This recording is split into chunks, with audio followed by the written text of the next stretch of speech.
Então, qualquer outro treinamento que ele acha necessário, que nós podemos indicar para que seja necessário antes, como linguística, ou missiologia, ou antropologia, a gente dá assistência aos vocacionados, né?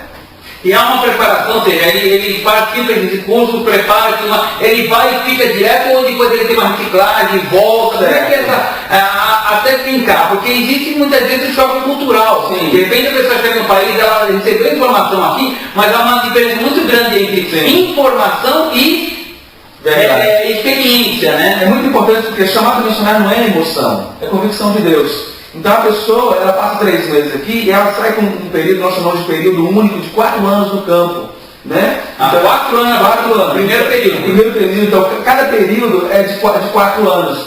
Porque a missão AMEI, o foco da missão AMEI é missões de longo prazo. Então nós temos uma equipe que trabalha com missões de curto prazo, mas apenas no fortalecimento dos ministérios de longo prazo, porque nossa ênfase são os povos mais difíceis. Então o alcance é também mais lento. Então, nós precisamos que as pessoas que vão entrar em contato com a missão AMEI, para entrar na missão AMEI, elas fazem um compromisso verbal de no mínimo 10 anos. Então, para você ter uma ideia, que a nossa ênfase é de missionários que vão para ficar. Então eles precisam ter aí se preparar emocionalmente, psicologicamente, e que a igreja tenha consciência de que missões não é feito de um dia para o outro. Então nós precisamos que esses missionários se comprometam com no mínimo 10 anos. Só para lembrar, nós estávamos tomando café agora de manhã, um devocional agora de manhã, e tem uma irmã ali com 40 anos, né? 40 anos, né? Você vê o compromisso que ele tem, né? Sim, porque assim, missões não é brincadeira, né? Assim como nós somos treinados para uma batalha, somos treinados para ministérios da igreja, né? Então nós precisamos ser bem treinados para o ministério missionário. Deixa eu perguntar uma coisa, uma das coisas que você falou que é uma coisa séria, nós da Telemissões já temos experiência, sabemos disso e tudo mais, mas veja bem, há também um risco, tá? Daquele que tenha avivado uma chama de missões, certo. Existe aquele que já está mais calmo, ou seja, já virou brasa, está queimando o seu coração, mas é brasa, ou seja, brasa mais quentinha. E tem aquele que está em primeira chama que, quero fazer. Quando vocês encontram uma pessoa que está se preparando, vem aqui, certo, passou pela capacitação, tudo mais, vai se preparar, esse que está avivado, que ainda tem pontos de dúvida, ele fica só treinando ou fica mais um período treinando? Veja bem, a missão AMEI ela presta toda a assessoria que o vocacionário precisa para ser enviado para o campo missionário. Então nós acompanhamos pessoas com o chamado missionário, desde aqueles que receberam o chamado hoje, com aqueles que estão aí a caminho do campo, né? Então nós acompanhamos o missionário da seguinte maneira, de que seja o mais realista possível, porque missões ela acontece com o missionário, na vida do missionário, e a convicção é dele. Então nós não temos como passar a convicção para ele, mas temos como encorajá-lo. Mas tem um treinamento psicológico, nós temos um acompanhamento pastoral, temos um acompanhamento de um psicólogo, de um profissional, e é importante mencionar que a missão AMEI só trabalha em equipe. Então nós nunca enviamos uma pessoa sozinha. Então mesmo aqui na sede, ou no campo, ou em trânsito, ela nunca está sozinha, porque ela tem uma equipe que ajuda em casos de conflitos armados, ou de necessidades militares, por exemplo, temos campos em que tivemos casos que tivemos que evacuar os missionários do país. Então a missão já tem toda uma estratégia de comunicação, de relacionamento com o governo, para que os missionários tenham toda a assistência de uma equipe. Você comentou uma coisa lá atrás, em off, e eu vou participar aqui, uma coisa interessante, engraçada, por acaso, que isso acontece até no Evangelho. E mais mulheres aceitarem que é Jesus do que homens. E na missão também está acontecendo esse problema aqui. Nós temos muitas mulheres e poucos homens para ser enviados. Veja bem, as mulheres são mais sensíveis à voz de Deus.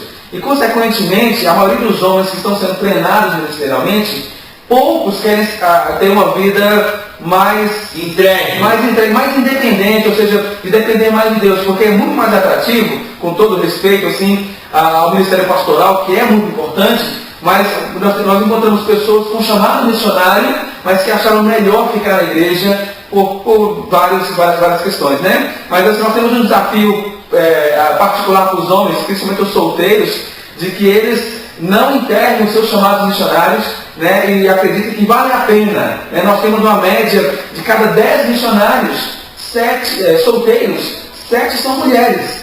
Então, olha, a proporção é muito grande. A proporção é muito grande. Então nós como homens temos um desafio aí pessoal para aqueles que estão com chamado, para aqueles que estão em seminários, ou para aqueles que estão ouvindo a voz de Deus, de que ouvissem o clamor dos povos não alcançados, porque ele pode ser um pastor missionário num campo não alcançado. Eu quero participar também de uma coisa aqui, que a gente tem que ser rápido, claro. Porque o tempo é curto. As pessoas que estão em outro estado, porque nós estamos pela internet. Sim. Você está assistindo pela internet, nós estamos aqui em Belo Horizonte, Minas Gerais. Mas de repente a pessoa lá do Rio Grande do Sul, lá de Manaus, entendeu, viu coerência, gostou do ambiente e falou, opa, eu quero participar. Como é que ela faz de outro estado para ela fazer contato? Só por telefone, tem internet? Sim. Como é que é o meio? É muito fácil. Essa base que dá assistência a todo o Brasil. Então ele pode entrar no site da Missão Amém, www.amém.org.br. Bem fácil. E lá é muito fácil. E lá ele vai ter o contato de telefone da Missão Amém em Minas Gerais. E nós entramos em contato, damos toda a assistência, inclusive online. Se a pessoa precisar, se ela tiver um acesso à internet rápida ou online, nós podemos dar assistência para as dúvidas e dar assistência inclusive à igreja. É muito importante mencionar que nós damos assistência aos pastores. Que, às vezes ele tem um vocacionado na igreja e quer enviar o seu vocacionado, né, para missões. O membro da sua igreja tem um chamado para algum país, então nós damos assistência a esse pastor, podemos ligar para ele e mandamos todos os formulários para que ele... Para finalizar a questão, sim, eu quero deixar uma pergunta para você. Sobre promoção de missões. Certo. Tem muitas igrejas que ficam aquém, de repente tem pessoas que querem fazer o seu departamento de missão, mas algumas igrejas colocam missão como congregacional, ou seja, evangelismo. E na realidade, como a Missão Amém, ela apoia, ela tem algum trabalho específico para promotores de missões transculturais? Nós damos apoio àqueles que querem desenvolver o departamento de missões da igreja. Nós temos um congresso que acontece todo ano, que são para pessoas que querem desenvolver missões na sua igreja. Então nós temos uma revista de divulgação, folheto de divulgação e como divulgar missões na igreja. É importante que nós enfatizamos o seguinte, que missões não é um departamento da igreja, é a tarefa de toda a igreja. Então, pessoas que querem...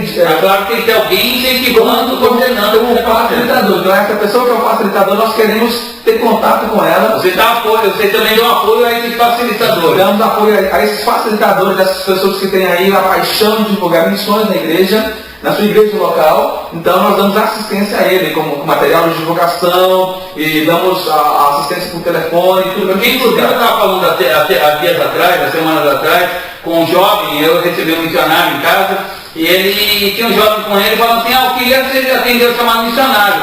Nós fomos num evento, ele foi tocado por Deus, confirmou a chamada. E eu falei para ele, olha, missões não é você sair daqui, ir para o treinamento e vai embora, não. Você tem que viver missões e incentivar a sua igreja, missões, para que a sua igreja apoie você, veja que você tem o fruto realmente de chamado missionário para ser enviado. Quer dizer, então a pessoa que tem chamado missionária, o ideal seria realmente ela ser um promotor de missões, um facilitador. Nós costumamos dizer que Deus não chama ninguém parado. E quem é bênção, quem quer ser bênção longe, ela tem que ser bênção perto. E é muito importante que a pessoa, quando recebe um chamado de Deus, que ele procure o mais rápido possível a sua liderança. Porque missões também é feita em obediência. Para divulgar também missões. Porque é muito importante que a liderança também tenha convicção da tarefa de missões. Então essa pessoa, é o seguinte, é bom que ela se mantenha acesa, como você diz, aquecida, conversa com missionários, com agências missionárias, com pessoas que estão envolvidas na igreja também.